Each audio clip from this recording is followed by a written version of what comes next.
football fan, there is no happier time than at the start of a new season. The transfer window has just passed, with the teams conducting business to best optimize their chances for success in the upcoming season. So with the new signings and the heroes of old, the teams gear up to compete again, free from any negativity from the past seasons and full of optimism and hope for the endless possibilities that the new season can hold. This is a time when all football fans, regardless of the level of their teams, dare to dream. Unless you support Manchester United, because at this point you should know better than to have hopes and dreams. But for a minute, let's pretend like we are naive and we believe in our club and our players. What has the hype surrounding Manchester United this summer been like? Well, let's start with perhaps the biggest change of the summer. And no, I don't mean kicking out the captain. I'm referring to the change in goalkeeper. United bid farewell to David De Gea after 12 years of truly miraculous goalkeeping and decided to replace him with a circus clown dressed in the uniform of a keeper. Why would they do this? Well, to play out of the back. When teams press United, Onana can now step up and play as an extra outfield player, allowing either Martinez or Shaw to step into the midfield. This allows United to play with a box midfield and create a numerical advantage in the center of the pitch. The idea is that this advantage will allow the team to progress the ball forward quickly, leaving high-pressing opposition players behind and creating transitional moments for the speedy forwards to get in behind.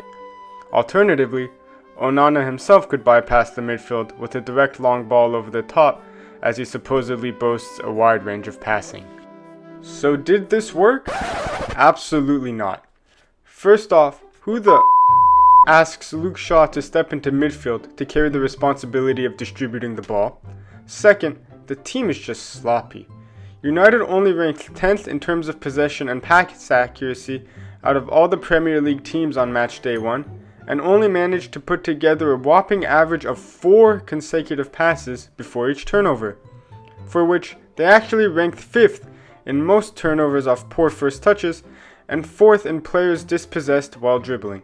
So essentially, all of this led to Wolves being able to create easy transitional moments for themselves. Antony here has the ball on the wing and is looking to play a pass inside to Bruno. For whatever reason, his pass is astray and is intercepted.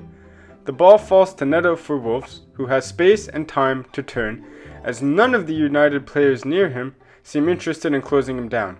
So he does, and he plays a quick 1-2 with Cunha, allowing him to bypass the original United players who were supposed to be closing him down, as he can now break into United's half, forcing Martinez to hurry over and close the space, which he does, by tackling him. Needlessly. Nice. Again, United are building out of the back with Varane, who plays the ball out wide to Garnacho. Garnacho receives it and tries to play a simple back pass to Luke Shaw, who is just out of the picture here. But the pass is so slow that not even the sliding Luke Shaw can get there, and now Wolves can break. United do have numbers back to deal with this situation, however, they're all stood like statues, as Neto can drive into the box, weave around all of them, before eventually misplacing a pass and allowing United to recover. Even for United's low standards, that was a horrendous first half, so something had to change. Albeit, United don't have much depth in the squad, but one player with a certain experience and calmness on the ball did come to mind. However, the boss just decided to pull in Lindelof, because why not? Needless to say, the second half carried on like the first. United try to play forward with Antony, who tries to feed the run of Wan-Bissaka, but instead plays it straight to the Wolves defender. The rebound falls straight to Nunez, who is surrounded by 4 United players. He's able to brush off Mount, hold off Casemiro, and then skip past Bruno, as he charges towards an exposed United defense. Check out this angle. Nunez is here, and United are debuting their new tactic called the straight midfield 4. This is the only shape in football that allows the opposition this much space in the center of the field. Nunez is able to carry the ball further towards a helpless United defense, which is now outnumbered. He elects to play it wide as the crosser is in a ton of space, as Luke Shaw has no intention of pressuring him. Lindelof has let his man get completely goal side of him, and Varane has no idea there's an extra player at the back post, which is a problem, as the ball gets played there, and by some luck, the striker manages to miss the wide open net. Then, out of nowhere, Bruno picks up on a recycled United corner and spots Wan-Bissaka making an uncharacteristically good forward run. He lobs one over the defense towards Wan-Bissaka, who gets there and plays the ball across the 6 to Varane to head it into a wide open net. Yes, take this image in. This is the most passion anyone will see from a United player all season. So here we are, United somehow up 1-0 with 15 minutes to go at home, with the support of the Old Trafford faithful behind them, up against a Wolves team which is famous for lacking an attacking threat. Surely they should be able to see out this victory easily. Right? Right? Wrong! United are the only team that play football as if their feet are stuck in concrete. Lemina on the ball here for Wolves sends one out wide for Semedo as Shaw steps up to close him down. Nunez makes a run in behind Shaw, but there are two United players here to deal with that. However, in the very next frame, Sancho has not moved an inch, and Lindelof has actually ran away, allowing Nunez to drive into the United box and cut it back for Fabio Silva, who fails to convert. Nunez again here on the ball, with Sancho not putting any pressure on him. Casemiro here has totally lost his man, so Wolves can now progress the ball forward to Gomes, who is in a ton of space. He plays a quick 1-2, and then is now left to challenge Casemiro for a 50-50 ball in the United box. Only however, Casemiro decides this is the time and place to just fall over. And in response, all the 7 United players that are in the picture decide to stop playing, even though the ball is still alive. So as such, another cutback is able to find Fabio Silva, who again hits it straight at Onana. But wait, there's still more. Kilman on the ball in the Wolves half. Yes, this sequence of disaster does in fact begin on the other half of the field. He plays a simple ball to the feet of Nunez, and Wan-Bissaka does well to put pressure on him and force him backward. But then, Nunez spins in behind, and Wan-Bissaka doesn't want to run, so he half-heartedly lunges towards Nunez to try to block his run. Nunez continues forward, and it's now Pellistri's turn to completely ignore his run.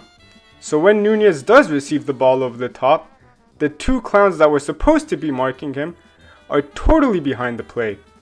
Nunez again with another cutback to Fabio Silva, whose shot is blocked by Shaw. And now for the finale, riddled with the greatest irony. Neto whips in a cross, essentially a prayer, which the header is won by a Wolves player, who was then completely obliterated by Onana. Yes, the $50 million man who was supposedly meant to fill the shoes of a goalkeeping legend and entirely transform United's style of play this season, has gifted Wolves a penalty in the 96th minute of the game out of nothing. Only this is 2023, and with the introduction of VAR, no one knows what constitutes a foul, offsides, or out of bounds. So United won.